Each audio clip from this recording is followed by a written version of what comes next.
Onction.com. Onction.com. Votre site internet. Onction.com. Louange, prière, enseignement en direct. Connectez-vous sur Onction.com.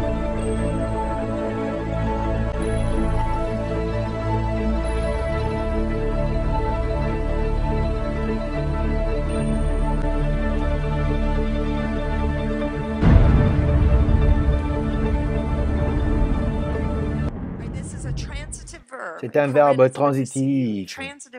Verbe transitif.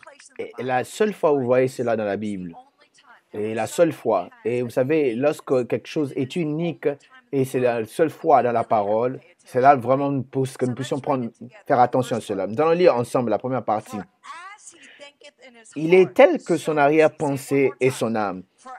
Il est comme son arrière-pensée. Laissez-moi vous donner la signification et vous allez mettre dans l'écran et je vais le lire ensemble. Je vais lire et vous allez faire ça ensemble. Regardez ce que littéralement, c'est ce que veut dire dans l'hébreu lorsque nous le décortiquons. Comme il est tout le temps dans son cœur, c'est ce qu'il est finalement dans ses actes. Disons-le ensemble. Comme il est tout au long de la journée dans son cœur, c'est comme ça qu'il est finalement dans ses actions. Comme il est aussi longtemps dans son cœur, c'est comme ça qu'il est dans son action. Parle à ton voisin, appelle son nom, dis parce que Michael, et comme tu y es tout le temps dans ton cœur, c'est comme ça aussi tu es finalement dans tes actions.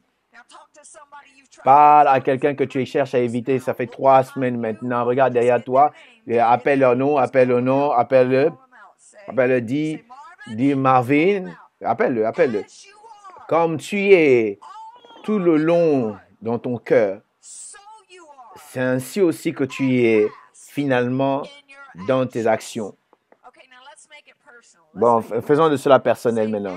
Dis, comme je suis tout le temps dans mon cœur, c'est comme ça aussi que je suis finalement dans mes actions.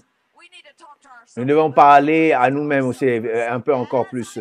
Dis-toi-même, comme je suis tout le temps dans mon cœur, c'est comme ça que je suis finalement dans mes actions.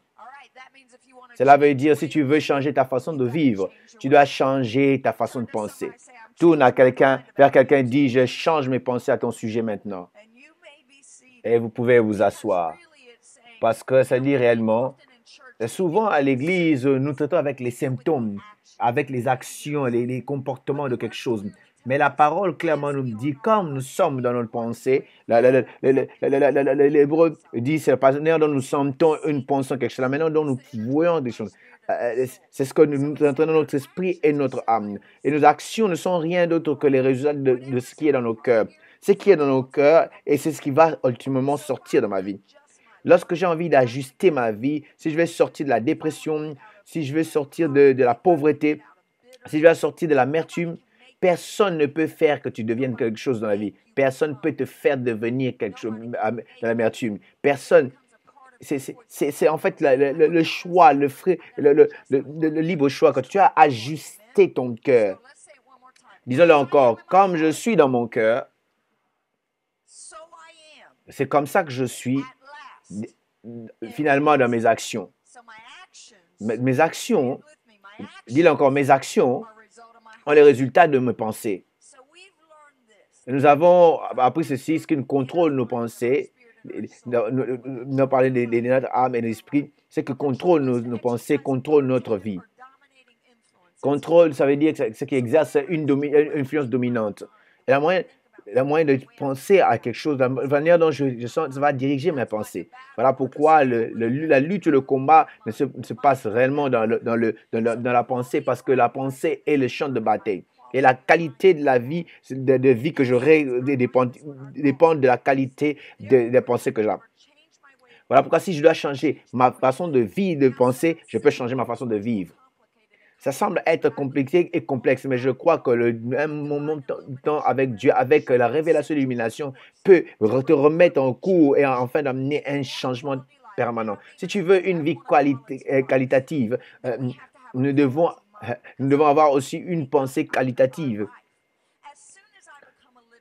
Alors que je suis devenu une âme vivante, quand je suis né de nouveau, ma pensée est légalement. Est-ce que je peux t'enseigner un tout petit peu qui va t'aimer, que tu puisses déployer dans mon procès?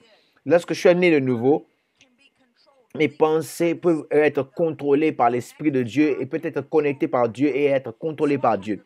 Alors j'ai le droit légal d'avoir les spirituels, les pensées spirituelles. Quelqu'un dit, Dieu, donne-moi les pensées spirituelles. Parce que nous avons la puissance de trouver la manière dont nous nous trouvons dans le combat entre les pensées charnelles. Qu'est-ce qui veut dire que je suis né de nouveau, mais mes pensées sont contrôlées par les sens, parce que je vois, parce que je touche, parce que je goûte. C'est ça qui contrôle ma pensée. Mais je peux avoir aussi une pensée spirituelle qui est connectée avec l'Esprit de Dieu. Et parce que je suis dans ce combat chaque jour, que Paul nous montre dans le chapitre 7, il dit, je suis en train de battre entre le charnel et le spirituel. Et voyez la clé que nous devons partir avec aujourd'hui. Tu es responsable de la gérance de tes pensées. Tu sais, nous pouvons éliminer toutes les excuses. Nous allons éliminer les jets de blâme. Ce ne sera pas le problème, le faute de tes parents. Ce ne sera pas la faute du pasteur.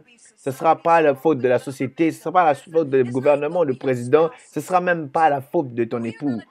Nous allons prendre la responsabilité sur nous-mêmes parce que personne ne peut faire que tu puisses devenir, faire ou avoir quelque chose dans la vie. Je suis responsable de la gérance de ce qui vient dans ma pensée et ce qui arrive, qui sort de ma pensée. Et Dieu a fait de moi un gérant parce que si c'est quelqu'un d'autre qui doit dicter les pensées de ma vie, c'est comme ça qu'il peut contrôler ma destinée. Tu peux me faire fâcher, mais tu ne peux pas me donner l'amertume parce que je peux choisir sortir de la colère et devenir une personne meilleure.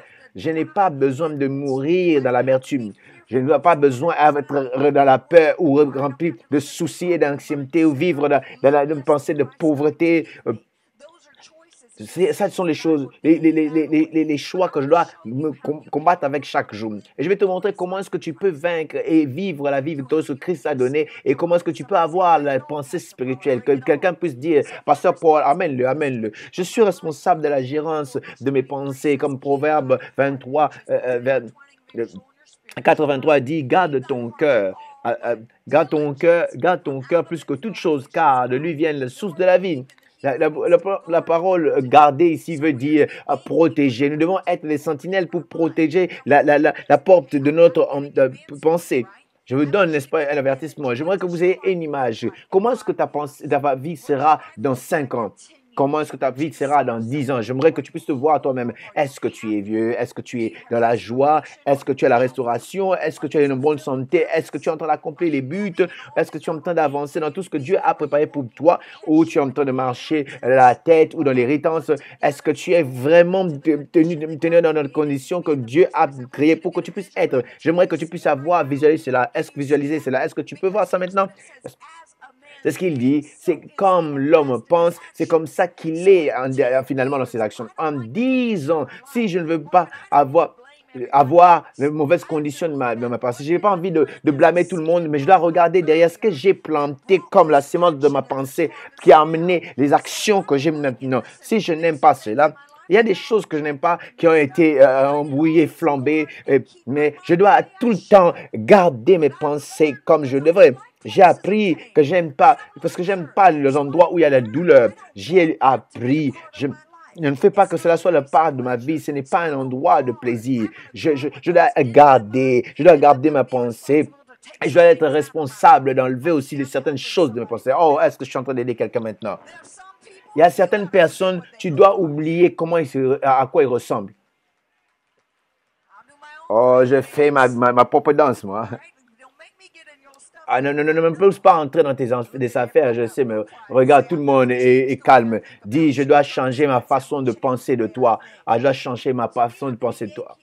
Nous devons être des sentinelles pour protéger l'ouverture de nos pensées, ce qui entre et ce qui sort. Et ça avance et dit avec beaucoup de diligence. Et cela est très crucial parce que cela est caractérisé par l'étude, la persévérance et l'effort énergétique. C'est pas quelque chose seulement que tu as dit, je vais l'avoir seulement comme ça, la pensée de Christ. Parce que je le dis, je dois persévérer dans l'application. Ils voyagent avec moi souvent et ils savent que certaines habitudes de ma vie, je dois faire quelque chose. Je vais lire chaque jour, je vais prendre la parole de Dieu tous les jours et les gérer. Parce que la réalité est que j'ai peur de la personne que je vais devenir sans la parole. Parce que la manière dont je pense, c'est comme ça que je vais devenir dans mes actions. Et il dit, je dois persévérer et l'appliquer. Je dois faire quelque chose pour ma façon de penser. Comme Romains 12, versets 1 et 2. Verset 2 dit, ne sois pas conformé mais sois transformé par le renouvellement, afin que de prouver ce qui est bon, agréable et parfait. Est-ce que je peux lire la version message, s'il vous plaît? C'est ce que j'aimerais que vous puissiez faire. Dans King James, on dit, présente-toi comme un sacrifice vivant. Mais le message dit, regarde ce que je veux que vous faites, que Dieu vous aide, que vous puissiez prendre votre vie ordinaire et de chaque jour, votre manger, votre boire, votre sommeil, et le placer devant Dieu. En d'autres termes, ça veut dire, un sacrifice vivant, ça veut dire chaque jour, tout ce que tu fais ordinairement chaque jour, pas seulement dimanche. Je veux, lorsque tu dors, lorsque tu parles, lorsque tu marches, tout travail, j'aimerais que tu puisses les prendre et les mettre devant Dieu comme une offrande. Embrasser ce que Dieu a pour toi, c'est la meilleure chose que tu peux faire pour lui. Verset 2, il dit, ne sois pas ajusté à ta culture, afin que tu te sentes confortable sans même penser. En d'autres termes, si tu ne deviens pas tu ne devrais pas besoin de devenir comme ce qui est autour de toi. Ce qui est autour de toi ne va pas t'influencer. Tu ne devrais pas te laisser influencer par tout ce qui vient de toi, toute culture, toute influence, toutes les vagues. Non, toi, tu dois être l'influenceur. Et il dit, tu es tellement bien ajusté que tu te sens à l'aise sans même penser. Tu seras changé comment? De l'intérieur à l'extérieur. Comment est-ce que le changement vient de l'intérieur? La Bible dit, le meurtre, l'envie, tout le mensonge et toutes ces choses, la fornication, toutes ces choses viennent d'où? Ils ne viennent pas de dehors, la Bible dit, ils viennent de l'intérieur. C'est comme ça que lorsque je pense à quelque chose, si je veux changer tout ce qui se manifeste dans ma vie, je dois changer la façon dont je regarde ça. Je dois changer comment est-ce que je pense. Et continue, il dit, et pas comme la culture autour de toi qui te traîne dans ce niveau. Et Dieu amène le meilleur de toi. Et tu es transformé comment? Par le renouvellement de l'intelligence. Regarde, quelqu'un dit, je vais changer en renouvelant. Je suis changé par le renouvellement de mon intelligence. Nous devons comprendre qu'est-ce qui me renouvelle. Renouvellement, ça veut dire une rénovation. Rénovation, ça veut dire c'est un changement complet. Cela vient encore. Encore, qui veut dire donc rafraîchissement et nouveau. Rénovation, selon le grec, littéralement veut dire, ça veut dire renouveler la pensée, renouveler, amène un changement complet pour le meilleur. Le changement ne vient pas sans application intensive. Si nous pensons que directement tu peux avoir une vie spirituelle et une pensée spirituelle en allant à l'église dimanche, nous avons quelque chose qui doit venir en nous. Parce qu'il y a tellement beaucoup d'informations. Et je vais vous montrer comment est-ce que les processus des pensées sont formés. Il y a tellement beaucoup de formations partant des événements, ce que les gens ont dit sur moi, par rapport à mes expériences, par rapport à la culture dans laquelle j'ai été élevé, dans l'environnement où j'étais, tout ce qu'il y a autour de moi et forme ma façon de penser, la manière dont je pense et ma façon dont je vois les choses.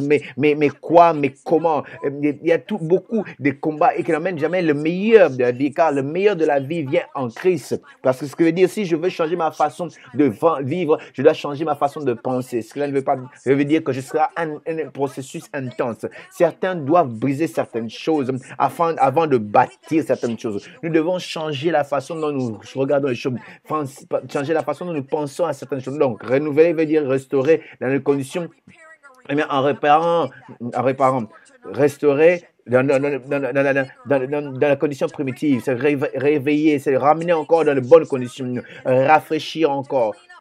Ça veut dire nettoyer, remplacer les parties qui sont brisées. Combien d'entre vous savent que nous avons des parties brisées dans nos vies? De nos brisements, là, du moment où nous avons été brisés, nous emmenons aussi des brisements dans la vie des autres personnes. Nous devons nettoyer cela, des parties brisées de nos vies. Et nous devons remplacer cela. Nous devons réparer. Ça veut dire refaire que cela devienne encore nouveau. Ça veut dire en anglais, encore. Que quelqu'un puisse crier encore, encore. Par exemple, tu ne peux pas renouveler une magazine que tu n'en avais pas avant. Cela veut me dire quoi? Cela veut me dire vraiment important parce que si tu ne comprends pas, tu vas rater toute chose. Ce que ça me dit, c'est que j'ai eu des pensées avant que je dois renouveler. Tu ne peux pas renouveler un magazine que tu n'avais pas avant. Pour renouveler ma pensée, cela veut dire avant le dysfonctionnement, avant le brisement, avant que je puisse sortir du ventre de ma maman et que le docteur me frappe sans raison pour me pousser à respirer dans la vie, avant que toutes ces choses arrivent, j'avais une pensée. Regardez, c'est ce que ça me dit. Il me dit que nous avions sa pensée depuis le commencement. Le commencement, ça veut dire le passé qui est passé. Avant même que je sois libéré du ventre de ma mère, Dieu m'avait déjà caché dans le ventre de Jésus. Je viens de Jésus qui a été libéré dans la femme lorsque l'homme est venu mettre la sémence en elle et j'étais génétiquement disposé à sortir avec un but et un jour afin d'amener la parole que Dieu a envoyée et dans lequel il a emballé avec la parole que j'ai. En fait, la réalité, c'est que je suis un être spirituel qui expresse et qui combat avec l'expérience de l'humanité. Donc, j'étais la parole qui a été libérée dans le monde afin de sortir avec une mission spécifique. Voilà pourquoi toute parole ne peut pas rentrer à Dieu inutile ou vide. Mais je dois rentrer à Dieu accompli parce que sortant de Logos, il y a le Réma. Moi, je suis un Réma, la révélation. Dieu a parlé sur moi dans l'éternité. Il a déclaré, il a décrété sur moi. Et lorsque je suis venu sur terre, je suis né dans la malédiction. J'étais dans la malédiction parce que quelqu'un avait péché, était dans le péché et j'ai été formé dans l'iniquité et j'ai perdu ma pensée. Et parce que Jésus-Christ est parti au calvaire, il a racheté mes pensées selon Galates 3. Et vous devez apprendre ça, je veux que vous compreniez. J'ai eu ma pensée complète lorsque j'étais avec Dieu dans l'éternité. Mais lorsque je suis venu sur terre, j'ai perdu ma pensée parce que j'ai pris la pensée de premier Adam, ce qui veut dire que j'avais une limitation et j'étais une personne charnelle. Mais Jésus est devenu péché afin que je puisse devenir juste. Il y a eu un échange divin qui s'est passé. Il a pris mes faiblesses et m'a donné la pensée de Christ, qui est ce que la Bible dit dans Philippiens 2, 5, qui dit que nous devons avoir la pensée de Christ, les pensées du Messie. J'ai la pensée de Christ. Cela veut dire que je dois rentrer à ce que j'avais dans le début, dans les jours passés, avant que je sois flambé par la vie, avant que je sois abandonné, avant que mon père puisse commettre le suicide, avant que les gens disent que j'avais les limites, avant qu'on puisse chercher à mettre des fardeaux sur moi, alors que je croyais que j'étais prodige à Mississippi, avant même que je puisse être là, je dois rentrer à qui je suis réellement. Enfin, parce que ce que je suis réellement, ce n'est pas ce que j'expérimente. C'est que je suis, c'est pas ce que les gens disent à mon sujet, c'est pas ce que les gens décrètent sur moi. Qui je suis, c'est ce que le ciel a déclaré, Dieu a dit, Dieu a décrété, et ce que Dieu a établi dans ma vie. J'ai besoin de mon corps, de mes pensées. J'ai besoin de ma pensée encore retourner. Est-ce que je peux vous enseigner? Galates 3, 13, 14 dit: Christ nous a rachetés de la malédiction de la loi, étant devenu malédiction pour nous, car il est écrit: maudit soit quiconque est pendu au bois. Afin que pour les païens, la bénédiction d'Abraham se trouve en Jésus-Christ et que par la foi, nous recevions la promesse de l'Esprit. Ce qu'il dit ici, c'est qu'il y a eu un échange divin ici. Tu auras la pensée de Christ, tu as perdu la pensée parce que à cause de la décision du premier Adam. Mais lorsque Jésus a été pendu à la croix, tu as reçu encore la pensée de Christ. Alors pourquoi est-ce que nous ne travaillons pas cela? Parce que comme l'homme pense dans son cœur, c'est comme ça qu'il est finalement dans ses actions. Je dois exposer tous les mensonges du diable. Je dois m'aligner personnellement avec les pensées qui m'appartiennent. Je dis à quelqu'un que je dois reprendre mes pensées aujourd'hui. Laisse-moi vous dire comment cela est puissant.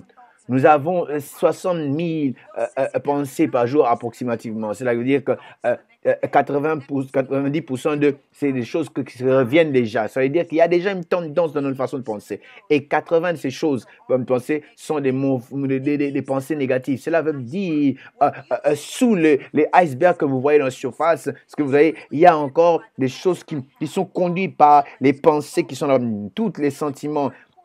Les pensées sont importantes parce que ça permet que tu puisses localiser la façon dont tu penses. Même le langage peut aider. Comment localiser la façon dont tu penses. C'est en dehors de l'abondance de la bouche, de le cœur plutôt que la bouche parle. Si je vais changer ma façon de vivre, je dois changer ma façon de penser. Lorsque quelqu'un est rempli de l'Esprit de Dieu, combien d'entre vous sont sauvés, nés de nouveau? Ça veut dire que tu es légalement, tu as légalement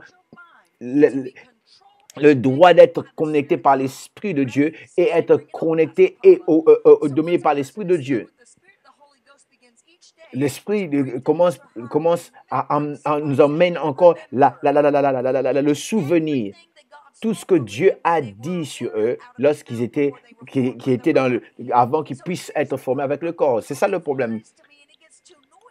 La vie pour nous devient tellement, il y a tellement de bruit et il y a autour de nous et commence à nous dire des choses qu'il y a beaucoup de choses qui fait beaucoup de bruit et je ne peux même pas me rappeler et me souvenir de ce qu'il avait dit. Voilà pourquoi je vis et j'agis en faisant des choses stupides.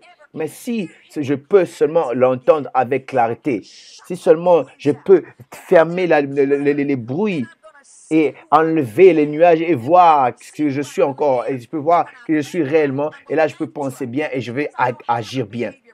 Et je n'aurai pas de problème de comportement. J'ai un problème de croyance parce que j'ai été né dans le mensonge, les fausses illusions. Oh, je suis le produit de ce qui Dieu dit que je suis. Et avec l'Esprit, nous commençons à nous souvenir et à nous rappeler ce que notre destination prédestinée. Jean 14, 26 est vraiment important. Il dit, la confidence que le consolateur, qui est le Saint-Esprit que le Père va envoyer dans mon nom, va vous enseigner toutes choses. Et il va emmener les choses dans votre souvenir, tout ce que je vous ai déjà dit. Emmener à votre mémoire, ça veut dire que vous vous souvenez ce qu'il avait été dit. Est-ce que vous avez déjà vu? En fait, ce qui se passe, c'est que tu te souviens de quelque chose qui s'est passé dans l'éternité. Dieu amène à notre souvenir. Je vais vous dire pourquoi est-ce que nous faisons les choses que nous faisons. Parce que nous voulons que nous, en tant qu'humain, tu n'aimes pas la douleur. Personne n'aime la douleur. Pour éviter la douleur, je dois avoir la clarté.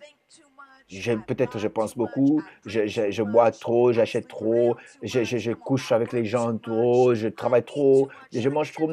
Est-ce que je peux entrer dans ce que toute chose, je vais dans l'église, et mes pensées me disent, oh mais pourquoi est-ce que les gens vont me regarder comme s'ils étaient des anges, comme s'ils n'avaient rien fait avant? Si je ne peux pas m'entendre clairement, ne n'ayant pas la pensée de Christ, et je ne veux pas être dans la pensée que je perçois, qui est une fausse illusion. Alors, il faut embrasser ces sentiments et pouvoir localiser la pensée mauvaise et changer cela. Parce que ce que le diable dit est un mensonge. Tu ne peux pas confronter, tu ne peux pas conquérir ce que tu n'as pas confronté et tu ne peux pas confronter ce que tu n'as pas localisé. L'Esprit va m'emmener dans ma mémoire et m'amènera aussi ce que Dieu m'a dit à mon sujet, ce qui me donnera l'habilité de corriger et d'en renverser les forteresses et renverser tout ce qui n'est pas dans l'alignement avec la parole de Dieu. En tant qu'une nouvelle création en Christ, je reçois encore mes pensées qu'il faut.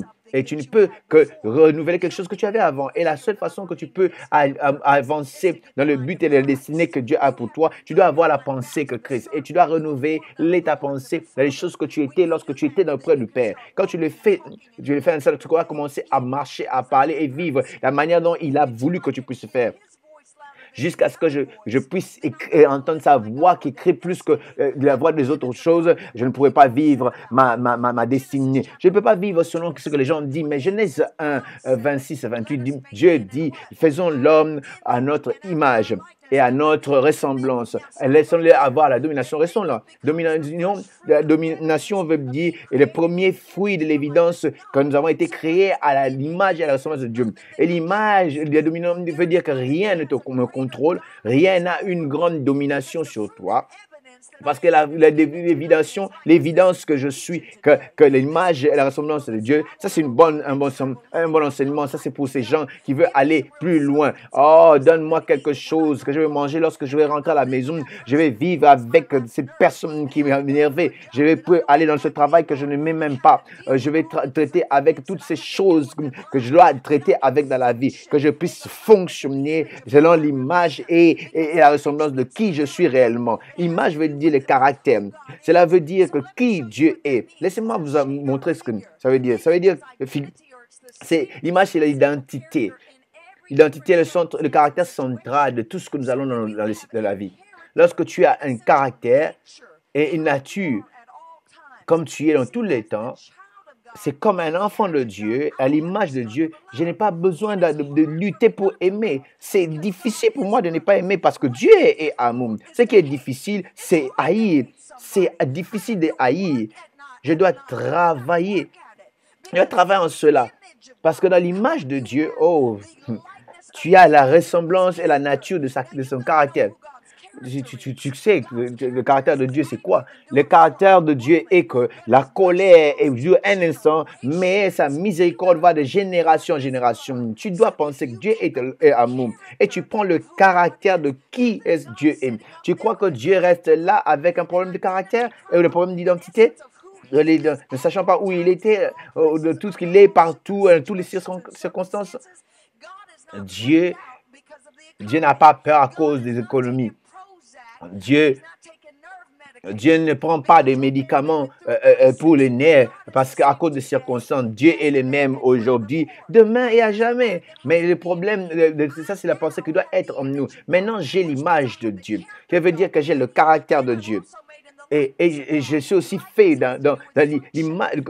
La ressemblance de Dieu, ça veut dire la manière dont il fonctionne. Non seulement j'ai le caractère de Dieu, mais il fonctionne aussi comme Dieu. Marvin, cela veut dire cela dans la vie de pratique de chaque jour. Cela veut dire si je fonctionne comme Dieu, est-ce qu'il y a-t-il une chose difficile pour Dieu? Y a-t-il une chose très difficile pour Dieu? Si j'ai le caractère de Dieu et maintenant je fonctionne comme Dieu, et pourquoi est-ce que je suis en train assis ici et en peur de chaque jour à cause des montagnes qui se lèvent contre moi? La foi qui est le substance de choses qui est parce que je suis formé, parce que je suis la parole de Dieu, tu comprends que Dieu, la parole est contenue en toi et tu peux te lever contre ceux qui se lèvent contre toi. Et tu peux dire, si la pauvreté vient contre toi, la dépression vient contre toi, tu dis, je ne pense pas ainsi. Tu ne luttes pas pour fonctionner comme Dieu, mais tu ne luttes pas pour fonctionner dans la paix. Tu ne luttes pas pour fonctionner dans la patience, dans la joie. Tu ne luttes pas pour fonctionner dans la patience. Tu ne luttes pas pour fonctionner dans l'amour. Si tu es créé à l'image de Dieu et tu as le fonction de Dieu, ce n'est pas une chose difficile. Est-ce que ma nature puisse être manifeste? Je n'essaye pas d'être une femme, mais je suis une femme. J'ai les lèvres, j'ai les hanches, même la façon de marcher. J'aime ma féminité, j'aime ces choses, j'aime mes choses que j'aime toutes choses. J'ai pas besoin d'essayer d'être une femme. Oh, je marche comme une femme, je parle comme une femme, j'agis comme une femme parce que je suis une femme. Oh, ouais. C'est comme ce qui est. Si tu es quelque chose et tu cherches à être autre chose, c'est qui tu es. Un homme n'a pas besoin d'être un homme, d'essayer d'être un homme. Tu es un homme. C'est qui tu es, en fait. Tu n'as pas besoin d'essayer d'être, c'est ta nature. Un poisson n'essaye pas de nager. Il nage seulement. Mais un homme juste respire. Et l'oiseau, lui, vole. Il a été créé à l'image et dans le caractère de Dieu. Et à la ressemblance et la fonction de Dieu. Dieu est venu de rien et dans le bien de rien, il a créé toutes choses. Pourquoi restons-nous à la maison et en trop de stress et prenons toutes sortes d'ancienneté et je ne sais pas si je vais arriver et je vais Ça, ce n'est pas la nature et la fonction de Dieu. Mais laissez-nous exposer cette